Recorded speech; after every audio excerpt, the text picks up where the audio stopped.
El libro de Esther es uno de los más emocionantes y curiosos en la Biblia.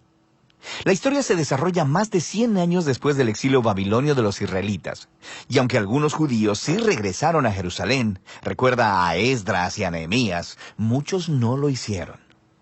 Así que el libro de Esther se trata sobre una comunidad judía viviendo en Susa, la ciudad capital del antiguo imperio persa. Los personajes principales en esta historia son dos judíos, Mardoqueo y su sobrina Esther.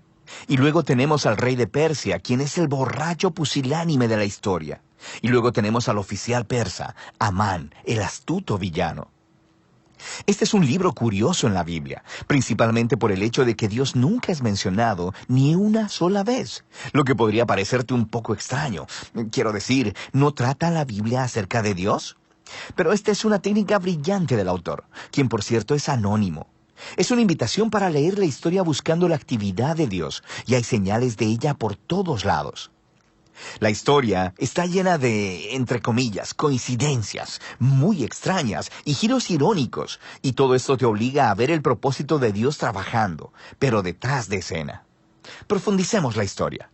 El libro inicia con el rey de Persia organizando 2 banquetes elaborados que duran un total de 187 días, y todo es para mostrar su grandeza y esplendor. En el último día de la fiesta del banquete, él está muy borracho y demanda que su esposa, la reina Vasti, aparezca en la fiesta para él presumir de su belleza. Ella se niega y en su furia borracha, el rey repudia a Vasti y establece el ridículo decreto de que todos los hombres persas deben ahora ser los amos de sus propias casas. Y luego, él hace un concurso de belleza porque quiere encontrar una nueva reina. Es como una telenovela bastante mala, pero aquí es donde se nos presenta a Esther y a Mardoqueo. Esther oculta su identidad judía y entra al concurso de belleza y gana. Y el rey está tan obsesionado con Esther que la hace la nueva reina de Persia. Ahora, después de esto, y de manera todavía más providencial, resulta que Mardoqueo escucha a 2 guardias reales conspirando para matar al rey. Y le informa a Esther, quien informa al rey y Mardoqueo recibe el crédito por salvar la vida del rey. Ahora, desde el principio hasta aquí, Dios no se menciona en ningún lado, pero todo parece haber sido ordenado providencialmente. ¿Qué está tramando Dios? Tienes que seguir leyendo. Después se nos presenta a Amán, quien no es persa. Es llamado Agageo. Es descendiente de los antiguos cananeos. Recuerda a Samuel, capítulo 15. El rey exalta a Amán a la posición más alta en el reino y demanda que todos se arrodillen ante Amán. Bueno, cuando Mardoqueo ve a Amán, se niega a arrodillarse, lo que por supuesto llena de ira a Amán. Y cuando se entera de que Mardoqueo es judío, Amán convence al rey de establecer un descabellado decreto para destruir a todas las personas judías. Y para decidir la fecha de la aniquilación de los judíos, Amán echó suertes. En hebreo eso se conoce como Pur. Recuerda este dato para después. 11 meses después, en el 13 de Adar, todos los judíos morirán. Después, Amán y el rey tuvieron un banquete en el que se sentaron a beber para celebrar su horrible decisión. Así que ahora el enfoque está sobre Mardoqueo y Esther, quienes son la única esperanza para el pueblo judío. Ellos planean que Esther revele su identidad judía al rey y le pida que revierta el decreto. Pero dirigirse al rey sin ser requeridos por él es, según la ley persa, una acción que merece la muerte. Así que en una declaración clave, Mardoqueo está seguro de que incluso si Esther se mantiene en silencio, la liberación de los judíos vendrá de algún otro lugar.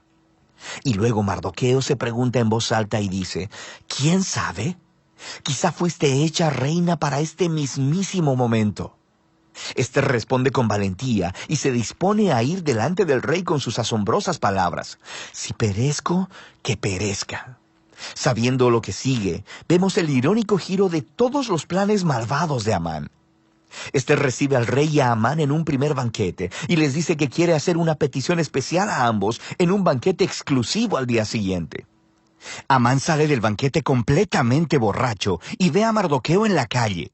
Él se llena de ira y ordena que una gran horca o estaca sea construida para que Mardoqueo sea colgado en ella por la mañana. Parece que las cosas no pueden ir peor para los judíos y para Mardoqueo, pero de repente la historia da un giro. Sucede que esa noche el rey no puede dormir y hace que le lean las crónicas reales para tener una buena lectura en la cama. Y resulta que escucha acerca de cómo Mardoqueo salvó la vida del rey. Se le había olvidado completamente. Así que por la mañana, Amán entra para pedir la ejecución de Mardoqueo. Y el rey, en ese momento, ordena que Amán honre a Mardoqueo públicamente por haber salvado su vida. Así que ahora Amán debe guiar a Mardoqueo alrededor de toda la ciudad en un caballo real, diciéndoles a todos que lo honren. Este momento, la historia da un giro a todo el libro. Comienza la caída de Amán y el ascenso de Mardoqueo al poder. Mira cómo sucede. El día siguiente es el segundo banquete de Ester, así que el rey y Amán llegan, y Ester le informa al rey, primero que nada, que ella es judía. Y segundo, que Amán ha establecido un decreto para asesinarla a ella y a Mardoqueo, quien salvó su vida, y para asesinar a todos los judíos. El rey había bebido mucho, así que cuando escucha estas noticias, vuelve a desatar su furia borracha y ordena que Amán sea colgado en la misma horca o estaca que hizo para Mardoqueo. La manera en que acabó Amán fue irónica y macabra. Pero la ejecución de Amán no resuelve el problema del decreto para asesinar a todos los judíos. Así que el enfoque está ahora en Ester y Mardoqueo, mientras hacen un plan para revertir el decreto. Ellos descubren que el rey no puede revocar un decreto que ya ha establecido. Así que en lugar de eso, el rey encarga a Mardoqueo que elabore un contradecreto. En el día asignado en el que se supone que todos los judíos serían asesinados, el 13 de Adar, se le ordena ahora a los judíos que se defiendan y destruyan a cualquiera que haya conspirado para matarlos. Luego, Mardoqueo, Ester y los judíos de todos lados organizan banquetes y fiestas para celebrar este nuevo decreto, y Mardoqueo es exaltado en un lugar junto al rey. Eventualmente llega el día del decreto, y los judíos triunfan sobre sus enemigos. Primero destruyen a la familia de Amán, y luego a todos los otros oficiales persas que se habían unido al complot de Amán. Y luego, un segundo día, ellos obtienen permiso para destruir a cualquiera que hubiera conspirado contra ellos en todo el reino. Y esto resulta en gozo y celebración, conforme los judíos son rescatados de la aniquilación. La historia luego cuenta cómo Ester y Mardoqueo establecieron por decreto esta fiesta anual de 2 días, Purim, para conmemorar su liberación de la destrucción. Y el nombre de la fiesta viene de la suerte que echó Amán. Recuerda, Purim. El libro concluye con un breve epílogo, en el que Mardoqueo es exaltado como segundo al mando en el reino. Se nos dice acerca de su grandeza y esplendor real conforme los judíos florecen en el exilio. Ahora, da un paso atrás. Nota cómo toda esta historia ha sido diseñada. La historia estaba llena de giros irónicos, pero ahora podemos ver que la historia completa está estructurada como un giro irónico, incluso hasta los detalles. El esplendor, las fiestas y los decretos del rey son un reflejo del esplendor, las fiestas y los decretos de Mardoqueo al final. Ester y Mardoqueo salvan primero al rey, pero ahora, al final, salvan a todos los judíos. Y luego tienes la exaltación, los edictos y el banquete de Amán, que son revestidos por la exaltación, los edictos y el banquete de Mardoqueo. Y luego en el centro tienes las escenas en las que Ester y Mardoqueo hacen sus planes. Y luego, los 2 banquetes de Ester actúan como un marco alrededor del giro más grande de la historia, la humillación de Amán y la exaltación de Mardoqueo. Otra característica fascinante de este libro es la ambigüedad moral de los personajes. Vemos mucha bebida, ira, sexo y asesinatos, de los cuales Mardoqueo y Ester son parte. Sin mencionar la violación de muchos mandamientos en la Torá, como casarse con gentiles y comer alimentos impuros. Así que la historia no está colocando a Mardoqueo y a Ester como ejemplos morales, como si aprobara todo su comportamiento. Pero sí son colocados como modelo de confianza y esperanza cuando las cosas van muy mal. Y así el libro de Ester regresa a esa pregunta con la que empezó. ¿Por qué no se menciona a Dios?